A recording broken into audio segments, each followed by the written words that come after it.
মন্টু আর চিন্টু এই সন্দেশগুলো যখনই এখান থেকে সরাচ্ছিল ঠিক তখনই মন্টু তার সামনে অনেকগুলো টাকার বান্ডিল দেখতে পায় আর এটা দেখে তো অনেক অবাক হয়ে যায়। আর মন্টু এই টাকার লোভ সামলাতে না পেরে আবারও সন্দেশগুলো টাকার উপরে রেখে দেয় আর ওখানগুলো একটি সন্দেশের থালা নিয়ে এই টাকা সহ ওখান থেকে নিয়ে চলে যায়। আর লালটুর দোকানে একটি কাস্টমার আসে বিস্কিট কিনতে। লালটু তখনই বলতে থাকে, এই দেখেন স্যার, এই প্যাকেটের ভিতরে 4টি করে বিস্কিট থাকে। এই বিস্কিট গুলো কিনলে আপনি লাভবান হবেন, আপনার কোনো ক্ষতি হবে না। এরপরে লালটু বলতে থাকে, আরে ভাই তুমি এখানে দাঁড়াও, আমি আপনার জন্য টাকা আনতেছি। লালটু যখনই টাকা আনতে যাবে তখনই মন্টু এই সুযোগে এই সন্দেশটা এখানে রেখে টাকার বান্ডিল গুলো লুকানোর চেষ্টা করে। মন্টু তো টাকাগুলো দেখে লোভ সামলাতে পারে না, এই জায়গায় এই বক্সের ভিতরে টাকাগুলো লুকিয়ে রাখে। এরপরে লালটু যখনই টাকাগুলো সন্দেশের নিচে থেকে নিতে যাবে তখনই টাকাগুলো আর খুঁজে পাই না। তারপরে বলতে থাকে, আরে আমার টাকা এখান থেকে কে নিল?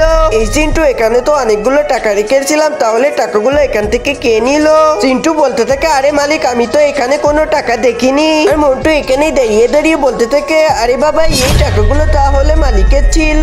তখন মন্টু তাড়াতাড়ি করে মালিকের ওই জায়গায় চলে যায়। লালটু বলতে থাকে, তুমি এই টাকাগুলো কিভাবে হারালে? আমাকে এখন কাস্টমারের হিসাব দিতে হবে। এরপরে মন্টু লালটুকে সুযোগ বুঝে ওইদিকে নিয়ে যে বলে, এই দেখেন স্যার, এই টাকাগুলো এখানে চিন্টু লুকিয়ে রেখেছে। নিচে সাদা কালো সাবস্ক্রাইবার বাটনে যারা ক্লিক করে দিবে তাদের মা বাবা যেন অনেকদিন বেঁচে থাকে, আর যারা ভিডিওটি একটি লাইক করে দেবে তাদের মনের আশা যেন পূরণ হয়ে যায়। আমি মন থেকে দোয়া করে দিলাম।